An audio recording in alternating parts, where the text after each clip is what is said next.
Damai sejahtera Allah yang melampaui segala akal, itulah yang memelihara hati dan pikiranmu di dalam Kristus Yesus Tuhan kita. Amin. Shalom Ibu Bapa, Saudara-saudariku yang dikasihi Tuhan Yesus Kristus. Saya mau menyapa kita semua lebih dulu, apa kabarnya? Saya berharap kabar kita semua sehat, tetap semangat, dan bersuka cita menyambut minggu saat ini. Marilah saya mengundang kita semua untuk mendengarkan firman Tuhan sebagai khotbah minggu ke-16 setelah Trinitatis 27 September 2020 dari kitab 2 Samuel 9 ayat 1-8. Marilah kita dengarkan. Berkatalah Daud, masih adakah orang yang tinggal dari keluarga Saul? Maka aku akan menunjukkan kasihku kepadanya oleh karena Yonatan. Adapun keluarga Saul mempunyai seorang hamba yang bernama Ziba. Ia dipanggil menghadap Daud, lalu raja bertanya kepadanya, "Engkaukah Ziba?" Jawabnya, "Hamba tuanku." Kemudian berkatalah raja, "Tidak adakah lagi orang yang tinggal dari keluarga Saul? Aku hendak menunjukkan kepadanya kasih yang dari Allah." Lalu berkatalah Ziba kepada raja, "Masih ada seorang anak laki-laki Yonatan yang cacat kakinya." Tanya raja kepadanya, "Di manakah ia?" Jawab Ziba kepada raja, "Dia ada di rumah Makhir bin Amiel di Lodebar."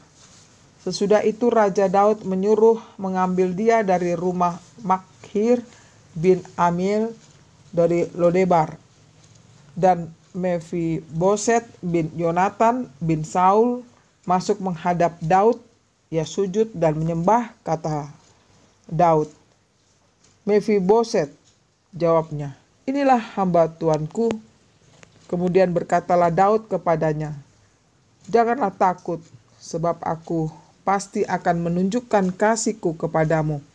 Oleh karena Yonatan, ayahmu, aku akan mengembalikan kepadamu segala ladang Saul, nenekmu, dan engkau akan tetap makan sehidangan dengan aku."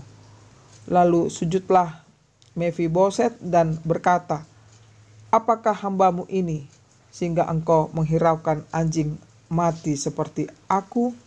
Demikian bunyinya. Saudara-saudariku yang terkasih di dalam nama Tuhan Yesus Kristus, setiap orang pastilah pernah mengalami peristiwa yang sangat tidak menyenangkan akibat perbuatan orang lain. Terkadang peristiwa yang tidak menyenangkan dalam hidup seseorang bisa menjadi kenangan pahit yang sulit untuk dilupakan, sehingga menjadi suatu penghalang untuk melangkah ke arah yang lebih baik. Bahkan bisa pula menjadi penghambat seseorang untuk melakukan perbuatan-perbuatan yang baik. Kecenderungan yang terjadi adalah keinginan untuk membalas dendam. Berbeda dengan Raja Daud. Raja Daud tidak mendendam. Walaupun ia mengalami peristiwa yang tak menyenangkan oleh Raja Saul, Daud malah mengasihi dan menghormati Saul beserta keturunannya. Bahkan Daud dan Yonatan anak Saul bersahabat sangat dekat. Bahkan mereka pun saling mengikat perjanjian karena saling mengasihi satu sama lain layaknya bersaudara. Kita bisa lihat di 1 Samuel 18 ayat 1-4, 1 Samuel 20 ayat 16-17 dan 42. Saudara-saudariku yang terkasih di dalam Tuhan Yesus Kristus, naskah kita minggu ini berbicara tentang kisah antara Daud dan Mefiboset. Dikisahkan bahwa Mefiboset adalah anak dari Yonatan, cucu Saul, raja pertama bangsa Israel. Saul dan Yonatan terbunuh dalam pertempuran dan tahta kerajaan diisi oleh Daud. Bahwa pada masa itu, raja yang baru sering kali memusnahkan semua orang yang berhubungan dengan dinasti raja sebelumnya Yang dikhawatirkan adanya pemberontakan di kemudian hari.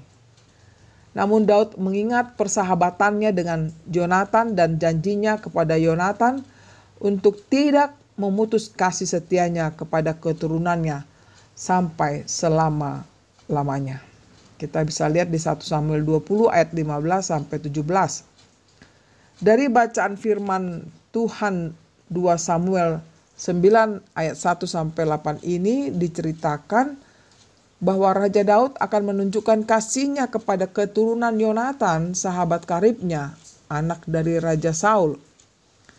Daud mendapat informasi dari hamba Saul, yaitu Ziba, yang mengatakan bahwa masih ada keluarga Saul yang tertinggal, yaitu seorang anak laki-laki Yonatan yang cacat kakinya.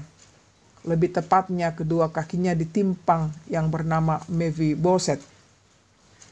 Kedua kaki Mefiboset timpang ketika inang pengasuhnya membuatnya terjatuh ketika dia dibawa lari dengan tergesa-gesa setelah mengetahui kabar bahwa Saul dan Yonatan telah mati, yang saat itu umur Mefiboset adalah 5 tahun. Kita bisa lihat di 2 Samuel 4 ayat 4. Saudara-saudaraku, mengetahui informasi ini, Daud segera memerintahkan untuk membawa Mefiboset ke istana. Tidak ada pertimbangan bagi Daud yang membuatnya ragu dan berpikir untuk membawa dia ke istana, yang walaupun kondisi fisik Mefiboset yang cacat. Tidak ada batasan syarat atau halangan dalam diri Daud untuk membawa Mefiboset ke istana karena ketidaksempurnaan fisiknya. Misi Daud hanya satu, yaitu aku hendak menunjukkan kepadanya kasih yang dari Allah. Kita bisa lihat di ayat 3. Daud menunjukkan kasihnya kepada Mefiboset dengan mengembalikan segala ladang Saul neneknya dan juga makan sehidangan dengan Daud di ayat 7. Artinya bahwa Daud menjamin kehidupan Mefiboset di istana. Seperti pengakuan Mefiboset sendiri tentang dirinya yang seperti anjing mati. Namun sekarang dia dapat duduk sehidangan dengan Daud. Luar biasa, bukan? Sebelumnya dia takut akan dibunuh karena masih keluarga dari Saul. Namun kenyataannya dia dikasihi, bahkan tinggal di istana raja. Ibu bapak, saudara-saudariku yang dikasihi Tuhan Yesus Kristus, apakah seruan Tuhan bagi kita melalui firman Tuhan yang menyapa kita pada hari Minggu ini? Bahwa kita jelas diajak untuk yang pertama, mengingat bahwa Allah setia dan tetap berpegang pada janjinya. Daud bukan hanya taat kepada perjanjian yang telah dibuatnya, tetapi dia juga dengan setia berusaha memenuhi apa yang telah dia janjikan sebelumnya. Mengambil Mefiboset dan memberikannya belas kasihan bukanlah kewajiban dia sebagai raja, tetapi kesetiaan Daud dengan menghormati perjanjian yang telah dibuatnya, membuat dirinya layak menjadi raja yang memimpin Israel. Daud menghormati perjanjiannya dengan Yonatan sebagai suatu perjanjian yang diikat di hadapan Allah. Kita bisa lihat di 1 Samuel 23 ayat 18. Saudaraku, sosok Daud yang setia kepada perjanjian diikatnya sama seperti Tuhan yang juga setia dengan perjanjian yang diikatnya dengan umatnya. Berbeda dengan Saul yang sangat mudah mengabaikan apa yang telah dia janjikan. Di sini Daud setia kepada apa yang telah dijanjikannya dan mengundang Mefiboset untuk menjadi anggota keluarganya sendiri. Kita semua adalah cucu Adam dan mewarisi keberdosan Adam. Tetapi Kristus menggenapi janji keselamatan yang telah Allah berikan kepada Abraham dan mengundang kita untuk menjadi anggota keluarga Allah. Alangkah bahagianya memperoleh anugerah sedemikian besar dari Kristus. Ketahuilah bahwa keselamatan yang kita dapatkan bukan hanya meluputkan kita dari hukuman saja, tetapi menjadikan kita boleh makan hidangan dengan Kristus sendiri. Kita bisa lihat di Wahyu 19 ayat 9. Dari orang-orang hukuman menjadi anggota keluarga Allah. Betapa besarnya anugerah Tuhan itu, bukan?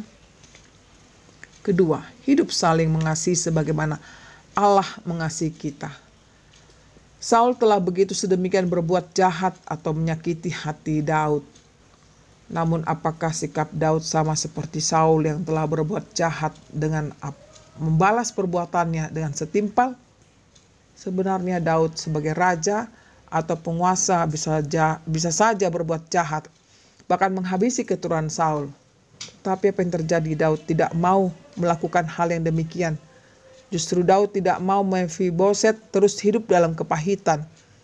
Karenanya Daud menyuruh beberapa orang untuk mengambil Mephiboset di rumah Makir bin Amil dari Lodebar di ayat 5. Itulah yang membuat Daud mau memikirkan nasib keluarga yang tinggalkan dengan tewasnya Saul dan Yonatan dalam peperangan.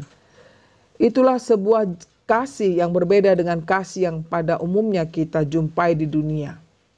Sebuah kasih Allah yang unkondisional, yang berlaku bahwa kepada orang yang sudah berlaku jahat sekalipun Tuhan tetap mengasihi. Tuhan sendiri menunjukkan belas kasih-Nya yang luar biasa kepada kita. Justru ketika kita masih berdosa, ketika seharusnya kebinasaan yang layak kita terima, namun Tuhan menggantikannya dengan keselamatan, hidup yang kekal. Tindakan Daud atas Mephiboset ini mengingatkan kita akan kasih Allah dan tindakannya pada umat manusia. Tuhan Yesus datang ke dunia mencari manusia untuk diselamatkan. Inilah cerminan karya Tuhan dalam memulihkan hidup kita yang tercemar akan dosa. Seorang penulis bernama Alfred Plumer pernah menulis demikian.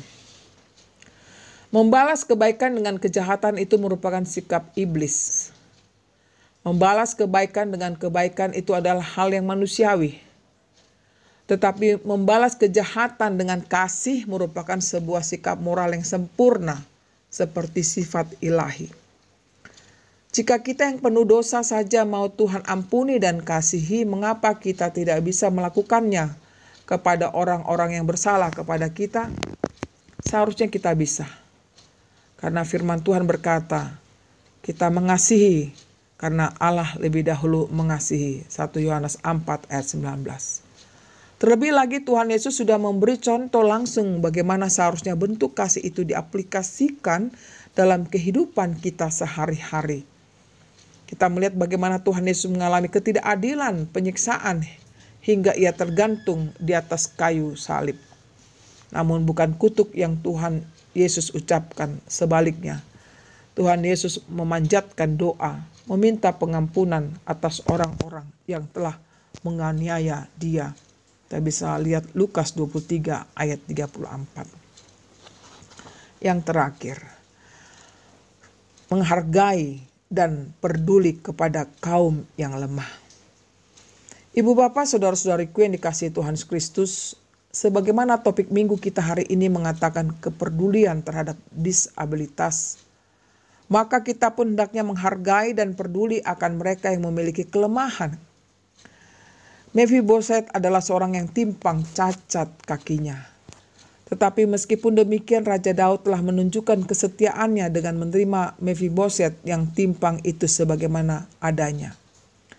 Lebih jauh lagi Tuhan Yesus memberikan teladan kepada kita semua seperti dalam Yohanes 9. Tuhan mengatakan bahwa orang disabilitas buta sejak lahir itu bukan karena orang tuanya atau orang tersebut yang berdosa.